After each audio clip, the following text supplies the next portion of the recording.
Хәерле кич, хөрмәтле дуслар, эфирда Барда телевидениесе. Сезнең белән бүген мин Ирина Труднева.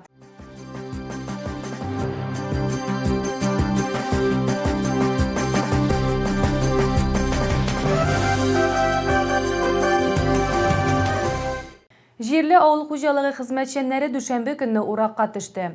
Иң элек Ирек Ибрахимов, Рамил Ибрахимов, Илдар Рәхмәтуллин крестьян фермер хуҗалыклары кырларына комбайннар чыкты.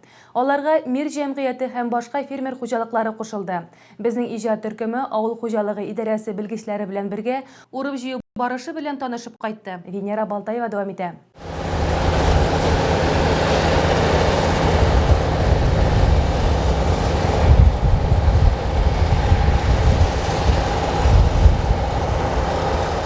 Асфальт юл буенда Кайнавыл белән Сүждә арасындагы чип-чиста солы басуына күпләр игътибар иткәне бардыр.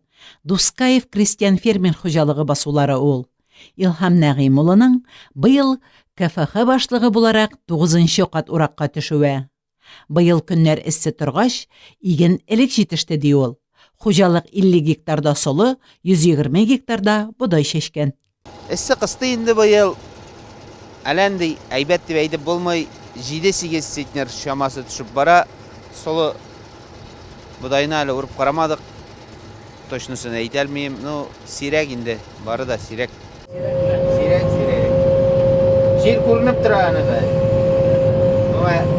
Урожай әйбәт булса, җир күренмәй. Дускаевлыларның сөрү җирләре 200 гектар. Шуның 170 гектарын бертөклеләр алып тора. Барлык мәйдандагы урып җыю эшләрен башлык комбайнында бер үзе башкарып чыгарга уйлый. Складта икенче кешеләр эшлиләр. Сразу чистарталар, салып барабыз. Быел коры 9-10% булыгына килә. Овыстан чыгарып алгач чип-чиста кып-коры була. Шу ягы гына әйбәт быел. Игенче елның ничек киләсен, күпме уңыш аласын бер кайчанда алдан белә алмый. Быел зур табыш алу турында өметләнеп булмый, ди Илһам Нәгыйм улы, әмма уфтанмый. Теләге игеннәрнең үстерелгән кадәрен тиз көннәрдә югалтуларсыз җыеп алып, бәрәңгегә тотыну. Көннәр шулай аяз торганда, бертөклеләрне уруна ай уртасына тәмамлаячакбыз, ди ул. Бу ел эссе һава тору сәбәпле былтыргысы елга караганда 10 көнгә безнең урып җыю эшләре алдарак башланып китте инде.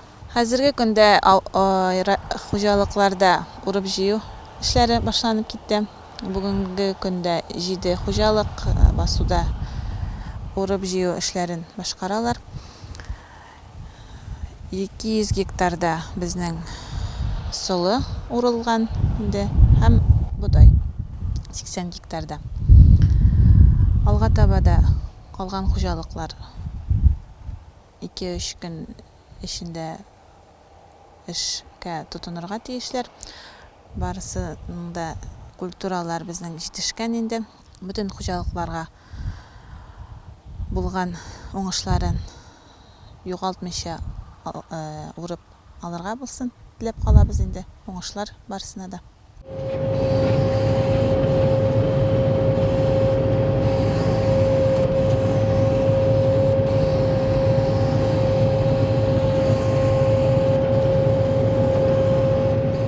Балаларының һәм башка туганнарының истәлекләре буенча Бөек Ватан сугышында катнашучы якташларыбыз турында сөйләүне дәвам итәбез. Сарашта яшәүче тыл ветераны 90 яшьлек Илфаил ага Казнинның әтисе Калимулла Гариф улы турындагы хатирәләрен Тахир Әхмәров һәм Венера Балтаева тыңлады.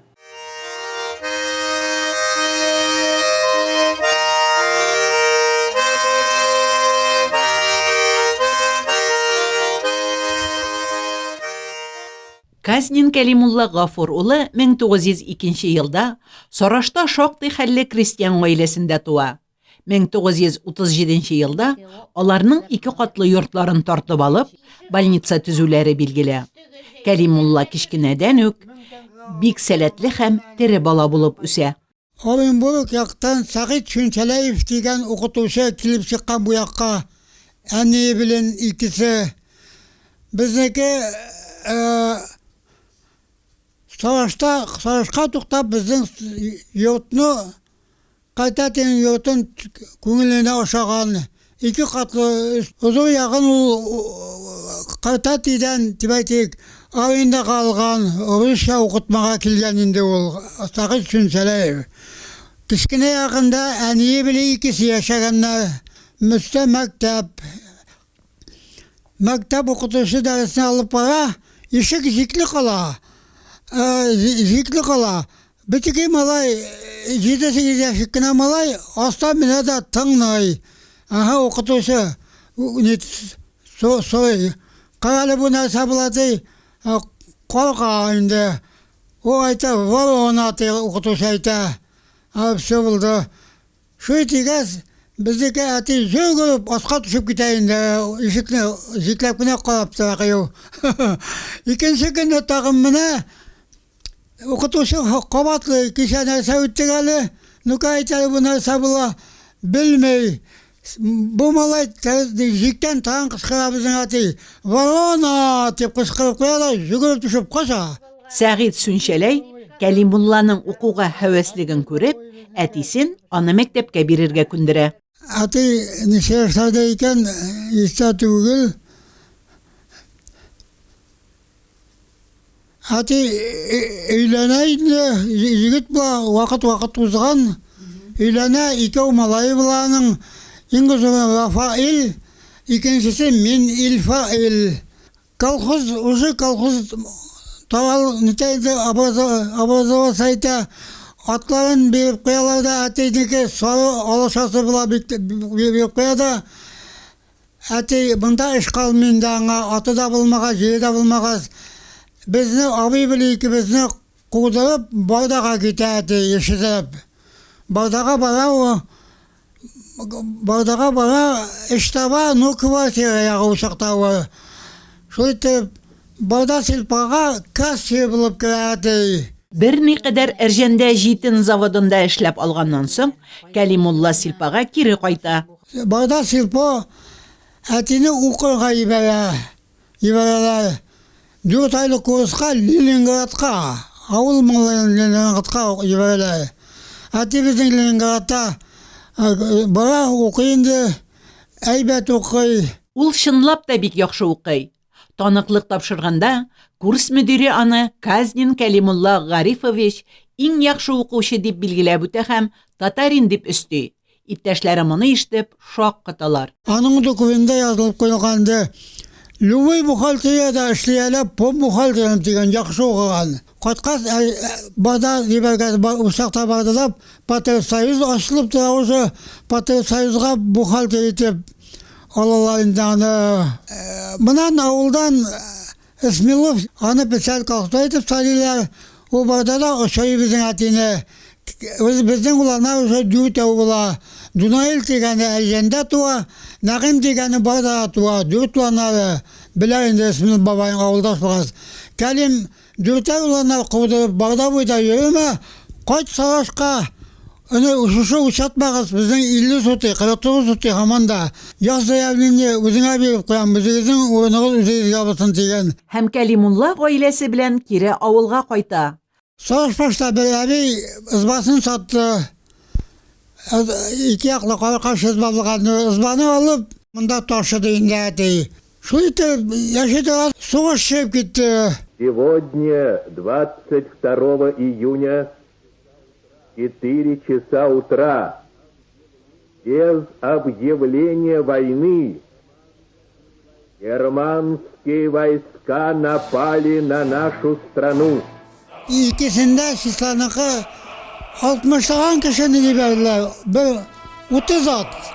Avuluştan boşap yaktalar, boşapka yakın sıktaşıp, nite uzatlarından min malayığına salgaz 2 pişnik aldı. İkisine 2 lampı, tündün bir yıklamış, meşin salıp bitip, bizni kişiden yörgenini çıkarıp koymağa dürtlanlar bilin. Qaytani var şu. Taң atqanda kişkide iten müjeden tütün çıkardılar. Şunu misallar. Kalganın kislotni zavatqa işke verdiler. кислотный завод учакта военный завод булганын көрәсең, анда немеде эшләгәнне, 12 сагат эшләткәнне, ашау ягын үзегез беләсезләрме? Авыл булган медицина карап, специалист дигәнне сөйләгәнне, туберкулез күбәйгән инде. Әти кайтты да укырат 5 ел торды. 5 ел торганчы 3 кабат шакырттылар, больницага терелми микән бу тибе. Терелү белән Кәлимулланы сугышка алалар. Ул дусты Гарифулла Таразов белән бергә китә. Комиссияга төштән соңына бардылар, уже әти сагат 4-кә кайтты. Әни төмәш-төмәшләрен әзерли. Әти безнеке өйдә, бакчада, бакчаның теге башыннан башлап, мин бу башында кулын артына куеп, карап килде инде сагат 4-ләр булганды. Атка утырып аңа безнең әтиебез китте әни белән. Бер айлап булды бик күптән соң әтинең хаты килеп җитте. Biz isen sağ kilip gittik, Garifullah dost böyle ikimiz bölge İsmailska'da soğuş tavuşlar işittiler tibinde. Bu 1943-нең 16 июле була. Кәлимулла белән Гарифулла Смоленскида бер айлап торалар. 16 июльдә командир отделениялары аларны кишә җыеп алганда, яганда чакырган. Шунан аларга етәгә иптәшләрне бу әтиләрне яткан линиясе укырат сугыш линия булган. Соңгысы шунан каршы немец белән киләләр инде. Әйткәне чакырып алганды, казның киләле монда дигән иңаттанды. Штабка служитма барасыңмы? Әти әйткән, юк, мин сугышка керәм дигән ул. Сугышка керәм дигән, шуку утырында тавыш биткән. Ана әйтеп куйганды, тиздән кухня килеп җитә монда. Косакларын туйдың дигән. Косың туйдың дигән, командир киткән. Безнең әти ике көтүлүгүн алганда, иптәшенеке Гарифулланыкы белән киткән кухняны эзләп. Укунмый, кухня көндүз аны бамыйттыра, кичә булганды. Барып тапканда азыкны күрәсең, килгән монда Гарифулла таба. Килә таба караңгырак булганды. Линияны узып киткәндә, киткән.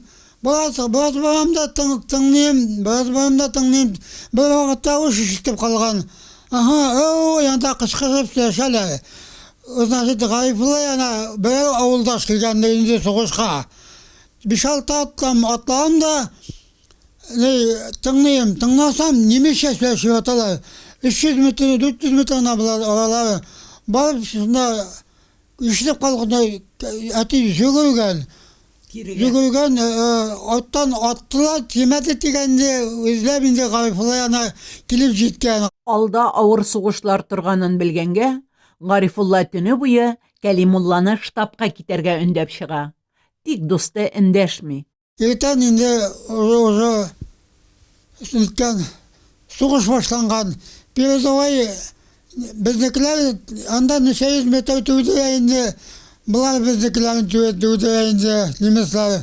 Onlar könesi iyul ay 17'si уже, 16'sında 17'si Куяшта көнмейтіп сөйлей Гарифулла үзенде. Яралылар һәм һәлак булучылар ятып кала, исәннәр һөҗүмнәрен дәвам итә. Үзең әтинең анасыңды хаты килде инде. Мин 17'сində соғышқа келдім, исән сау чыктым. Гарифулланы югатып чыктым дигән иптәшен. Аның Гарифулла иптәшенә снаряд төшеп ярылып, балчыга сакалган. Анда башка солдатлар күреп касып алганнар. Парализовать ителгән булу. 2 ел буена калтырап йөрде. 24 июльдә Кәлимулла һөҗүм алдыннан гаиләсенә хат юллый. Кичен сугышка керәләр. Бу солдатның соңгы хаты була. Кешә письмоны килде, капка типкә. Мен йөгетеп чыгып алган булда письмондан хатны дүрткел хат. Солдатларны ишкел була. Ашкан булам да, ашамага утырдык инде. Мен укыган булам. Погиб дигән җиргә иткән, нимә икән дә белмим мин. Әни безнеке Русчаны яхшы белгән, засятел булып эшләгән. O aldı da okumuş belgez, bugün diyen yerine ilge sıktama geçip gittiğinde. Мөхтәрәмә шулай 6 баласы белән тол кала. Иң кечкенәсе Фәһим әтисе сугышка киткәч туа. Үзе грамоталы Кәлимулланың балаларымны барысында укытачакмын дигән сүзе була. Әтиләренең сүзен үтәп, Дунаил Свердловскида Тау институтын, Нәгыйм Казан авиация институтын, Мөршидә башта училище аннан институт тәмамлый. Фәһимнең эшчәнлеге урман хуҗалыгы белән бәйле. Шунысы кызганыч, иң өлкәннәре Рафаил 1944 елда армияга чакырыла һәм Мәскәү оборонасында катнаша. Һәм мина шартлап шунда һәлак була. Әтисе шикелле аны да штабта хезмәт итәргә чакыралар, тик ул да ризалык бирмәй. Әнесе Дунаил Великие Луки өлкәсендәге Патишево авылында Рафаил абыйсы каберен барып карап кайта.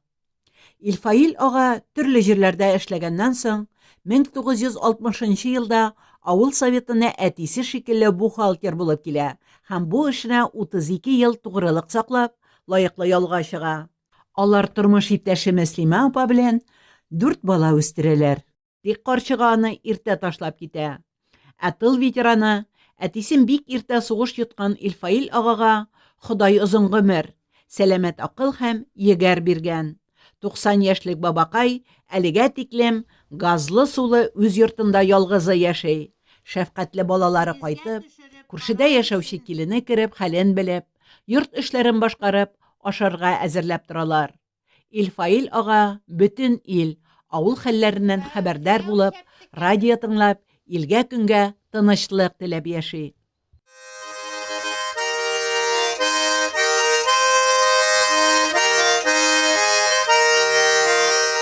Кадерле райондашлар, район хәбәрләрен әзерләүдә сез дә катнаша аласыз. Кызыклы хәбәрләрегез, видеоматериалларыгыз булса безгә шалтыратыгыз. Бүгенгә сау булашабыз, сау сәламәт булыгыз.